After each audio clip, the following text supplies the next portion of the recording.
Hello, you join us here on day one of FinTech Live 2023 here in London at an absolutely jam-packed QE2 centre. It's been a fantastic morning so far. My name's Neil Perry, this is my colleague Scott Birch, and we've been on hosting duties today. Scott, your highlights so far? Well, so far there's been a lot to choose from, but always a pleasure for me is welcoming Stephen and Gabino Roche to our stage from Sapphire. Now, they've been our headline sponsor for the last 3 years, and once again, they kicked things off with a dynamic, entertaining session on stage one.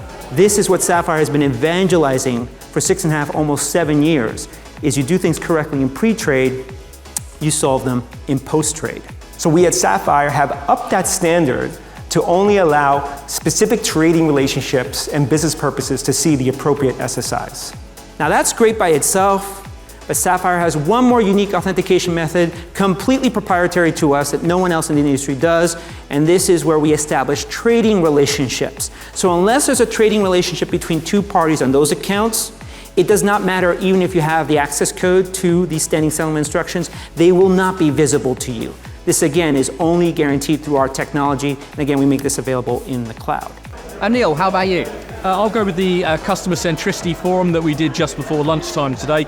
That was with Russell Fisher from Apple Pioneer. We had Alex Orichov from WorldPay. We had Anton Padmazari from Wealth OS and Jill Doherty from Neum. They really got under the skin, for me, what I thought, of what real customer centricity in fintech is. Creating new products, that's a critical element to actually create the right relationship that solves everything down the chain as well.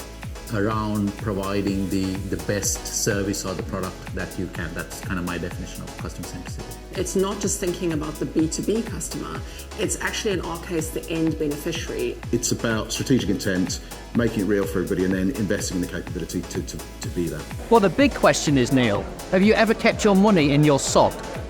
Money in a sock? Money in a sock? I would say no, should I?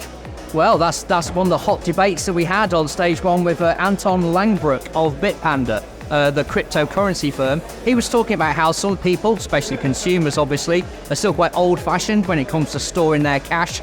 Not sure about keeping it in a sock, maybe under the mattress or something like that is more traditional. Although he was talking about a difference between having to change consumer behavior and perceptions when it comes to crypto. Another fantastic session. Just take your own money. We will always have people who are keeping their money in their socks. We will always have the people who are completely in the crypto space. They will always have their little database and walking around it. But what if your house burns down? I want to trade against a partner as a retail customer where I know that my assets are secure.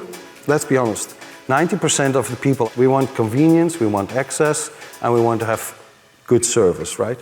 So then find a partner who can do that. And if I could just throw in one more session, if that's allowed. If you weren't in the room or watching online for the Cryptocurrency Forum, an absolutely stellar panel on that one. If you didn't catch it, do make sure you catch up on that on demand afterwards. In theory, I mean, not only in theory, right? In practice, in unregulated place and exchanges, you have that. What we do have and we're seeing more and more in the institutional world is everything around custody services, which you also touched upon, right? Which are continuously evolving both on the sense of the security layers that they offer, both on the sense of who stands behind them and offering all kinds of flexibility, even to decentralized players that like to offer some kind of custody services. And of course, this is still day one here at FinTech Live London, and there's plenty more to come in day two. So if you haven't registered yet, go do that right now.